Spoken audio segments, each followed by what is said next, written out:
കോൺവെക്റ്റിസ് വിഭാഗത്തിൽപ്പെട്ട മത്സ്യങ്ങളാണ് ടോർപെഡോ. ടോർപെഡോ എന്ന് പറഞ്ഞാൽ ഇലക്ട്രിക് ഈൽ ആണ്. അതുപോലെ ട്രൈഗൺ തിരണ്ടി മത്സ്യങ്ങളാണ് സ്റ്റിംഗ് റേ, പോയിസൺ സ്റ്റിംഗ് ഉള്ളത്.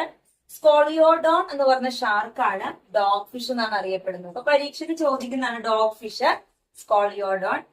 Pristis sawfish. സോഫിഷ് എന്ന് പറയുന്നതിന്റെ ഹെഡിന്റെ ഭാഗം ഇതുപോലെ ഒരു അർക്കവാള് പോലെയാണ് കാണപ്പെടുന്നത്. അതുകൊണ്ടാണ് ഇതിനെ സോഫിഷ് എന്നറിയപ്പെടുന്നത്. പ്രിസ്റ്റിസ്.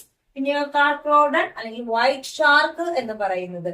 ഇപ്പോ പ്രധാനപ്പെട്ട കോൺട്രക്റ്റിസ് മത്സ്യങ്ങൾ വരുന്ന ജീവികളുടെ പേരാണ് നമ്മൾ എഴുതിയിരിക്കുന്നത്. നമുക്ക് ഓസ്ട്രിച്ചിസ് മത്സ്യങ്ങൾ നോക്കാം.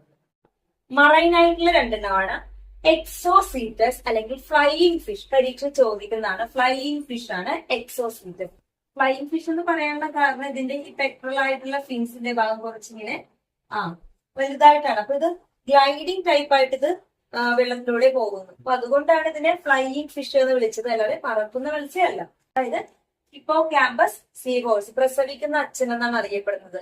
ബാഗ് ലൈക്ക് സ്ട്രക്ചർ ഉണ്ട്.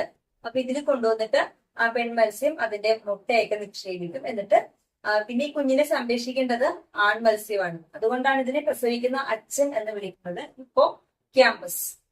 അടുത്തത് ഫ്രഷ് വാട്ടർ ആയിട്ടുള്ള മത്സ്യമാണ് ലേബിയോ, കട്ട്ല, ക്ലാരിയസ്. ലേബിയോ രോഹു എന്നാണ് അറിയപ്പെടുന്നത്. ഇതിലെ കട്ട്ല വിഭാഗത്തിൽപ്പെട്ട മത്സ്യങ്ങള്. ക്ലാരിയസ് കാരി കൂരി വിഭാഗങ്ങൾ വരുന്ന മത്സ്യങ്ങള്. പിന്നെ അക്വേറിയം മത്സ്യങ്ങളുണ്ട്. Pterophyllum and betta. ടെറോഫൈലം ആണ് ഏഞ്ചൽ ഫിഷ് എന്ന് നമ്മൾ പറയുന്നത്.